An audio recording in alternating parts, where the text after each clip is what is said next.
Hello, Fear the Meerkat here. Welcome to another episode of Let's Play. I was a teenage Exocolonist. Okay, let's go in here. The new common area is a hastily constructed platform clinging to the side of the heliport.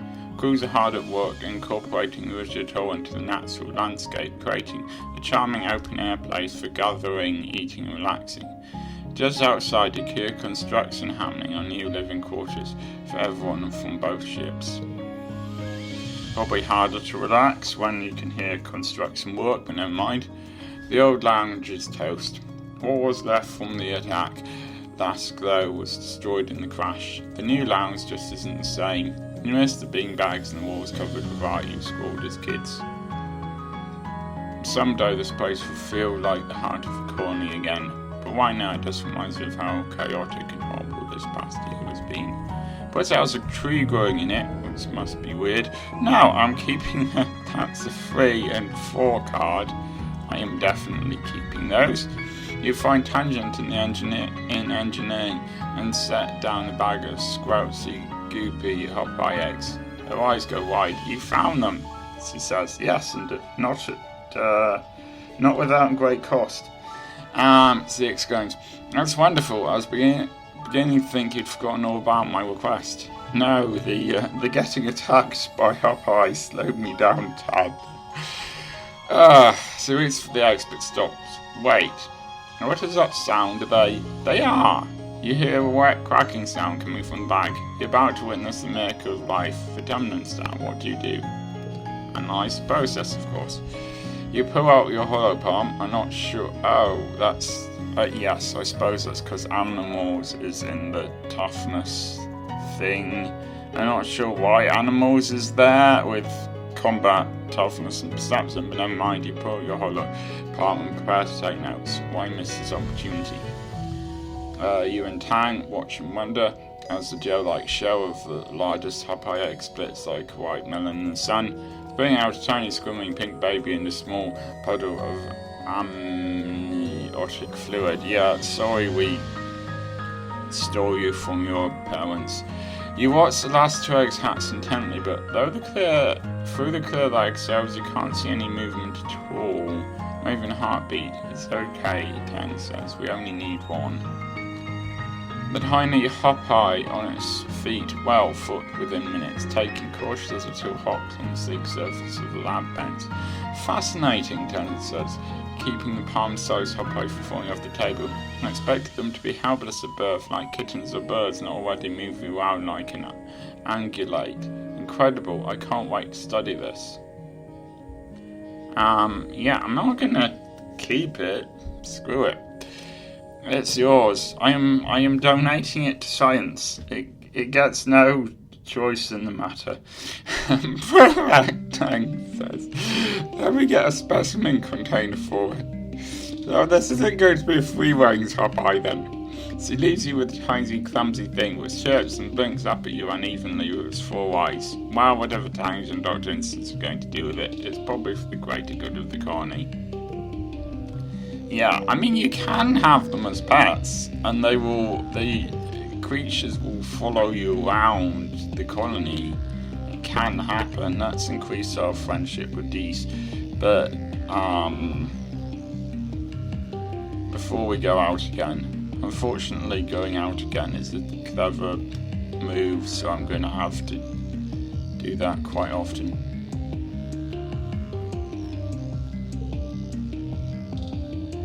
So yes, I'm gonna go and look at relax on the walls now, because we don't need to become more. We don't need extra toughness at this point.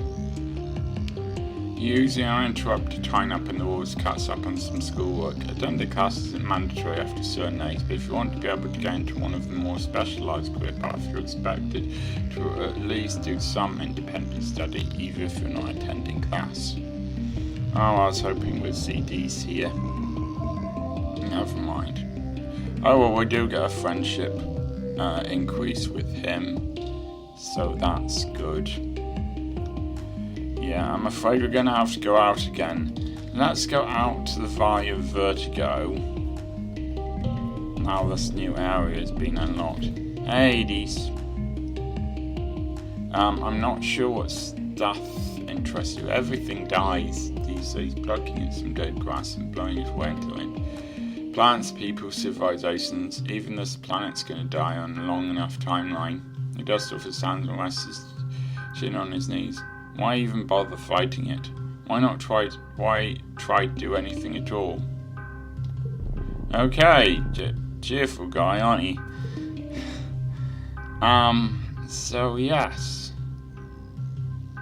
Survey the wedge.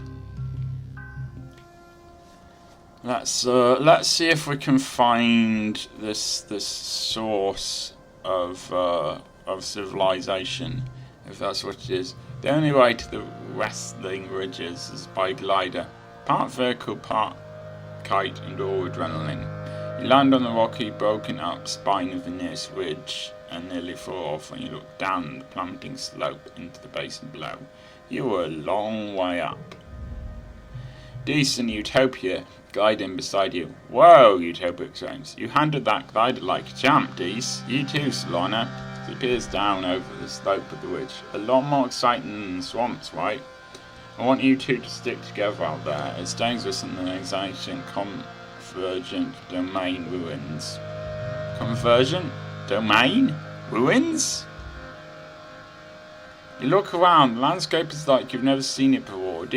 Dry, cracked soil gives way to steep cliffs, and what little vegetation here was brittle and sharp. You could feel the dry air wake away the moisture in your lips. Wait, what the heck is that? Glowing thing in the dark. Glowing thingy on the ground, sorry. You point out. Utopia gives it a nudge with a foot. Beats me, she says.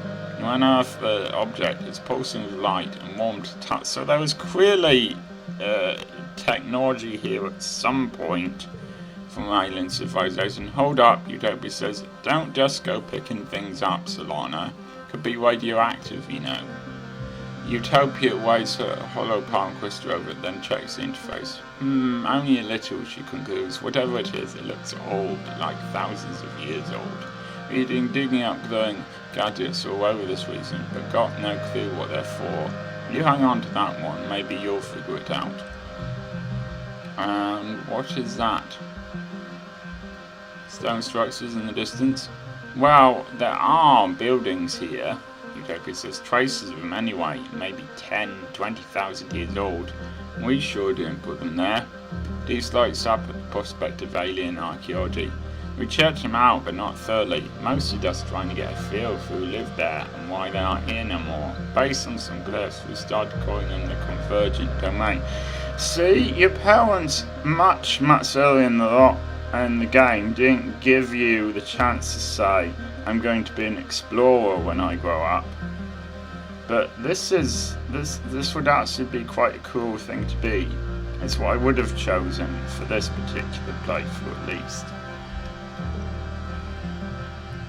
Whoever they were, they built things to last, Utopia had Mars. It ain't just now has in cave paintings, it's real architects and machines even. Wait, what? Tell me more. I wish I had more to tell you. Utopia says, most everything we find just poses new questions. The structures read more organic than anything, so what does that mean? So does that mean their genitech was super advanced? As for this place, we think it was some kind of solar network for them, she says, squinting up in the 2 cents. Looking at it from above, you can see these big vines travelling up and down the ridges like power lines. And there's hardly any life elsewhere, like they're soaking up all the energy and made it a desert. But what they'd use that energy for, she says, and if there's a civilization so big and so advanced on Vertumna, why can't we find more traces of it? Where are the cities? What were them thumpers for? And what happened to them all? She's right, that's a lot of questions. Maybe you can help find some answers. Oh, okay. And that crystal stuff way down below? Oh, those, Utopia says, pointing to a crystal formation so densely packed into a ravine that looks like a sparkling river. More outcroppings of crystals decorate the slopes. They're all over the place. Be careful of them, not sure if they're animal, vegetable or mineral. He points off into the distance. There's a big island of them over there, like a glacier. Covers the whole damn place. Might be related to Convergent Domain, but we ain't sure yet. Oh, okay. So anyway, these worms are the main thing we need to survey while you're out here, Utopia says, but keep an eye out for anything else weird. Utopia claps the dust off her hands. Well, my job here was done. You're all set, kid. Try not to fall off a cliff. Dees jumps back on his guide too. As usual, he's going to scout on ahead and catch up with you later. Okay, let's find new stuff.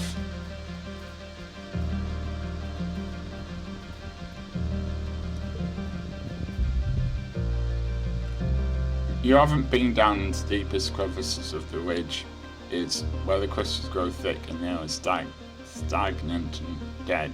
It's always sweltering on the ridges, but in the chasms you can see the heat warping there almost like it's permanent fog. Utopia says the air is so thick and still that you can't even use your glider down there. At least one thing survives in the haze though. While you take a break for lunch one day, you can see flickers of silver darting down to the fog like ripples of light on the lake. As you unpack your tiffin box, the silver flashes come out of the fog and begin to surround you. The animals, eyeless, almost translucent creatures about the length of your arm, trailing meters-long tentacles behind them. Their mournful hooting is massacring strains.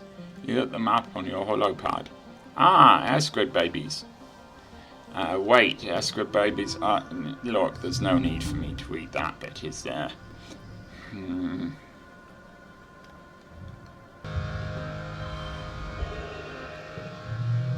Good.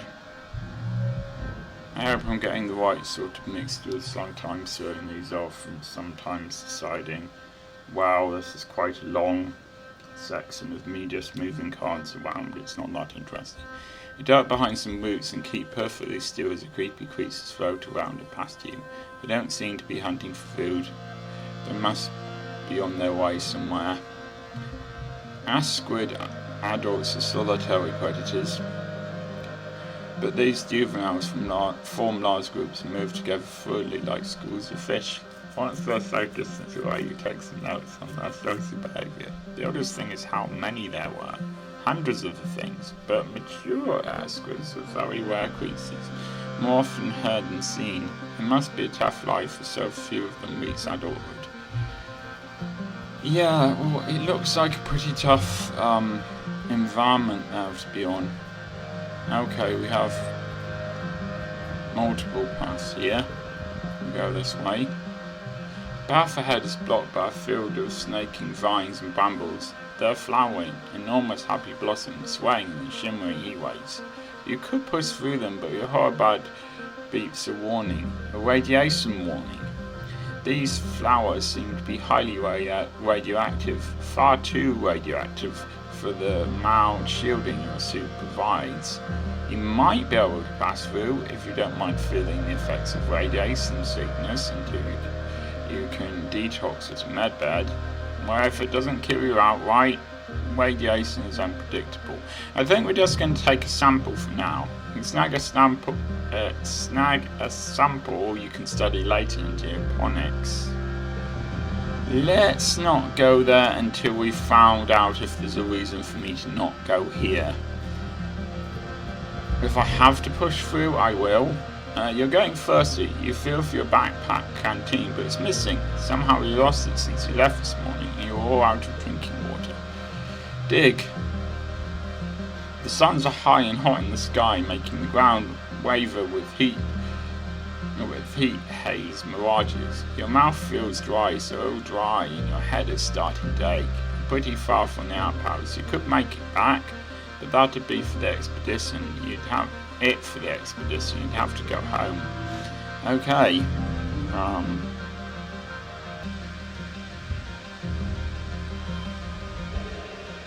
happy with getting the extra stress, but I suppose I have to. There's no natural water around, and you're sure it's to turn up your lost canteen. Wow, that was lucky. Yes, it was. It's most fortunate. Every so often you see absolutely massive creatures here, like giant snake dragons with thousands of legs and swimming scales. They're so large if one crosses your path, you're in for a fight. This is exactly what you're doing. The gargantuan dragon has been slowly lumbering over this ridge for at least half an hour, his body disappearing into the heat rays of the chasms on both sides. Its feet slowly undulate across the cracked soil, making slushing noises and scattering boulders in its wake. Climb up on its back, because that's a stupid thing to do. So why not? The creature is moving more than slowly enough for you to climb up. Use its large, soft spikes as handholds. It's going to take hours to get anywhere interesting, but from up on its back you can see further. Also, there are other creatures up here. We've climbed up to the next ridge to a cluster of daubs moths, heads tucked under their wings like they're sleeping. In the other direction there's even a bush bub. Or rather, it looks like a pile of rocks and some twigs.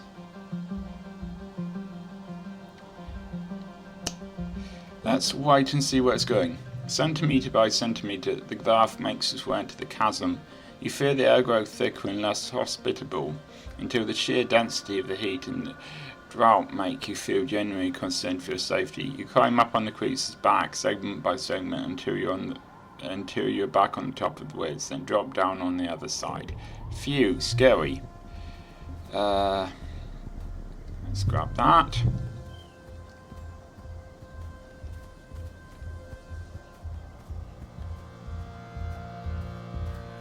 I think this might take us back to the radiation area. So, alien tech. Good. I am gonna end the episode there. Tired early, but I have some stuff I have to do. I will see you next time.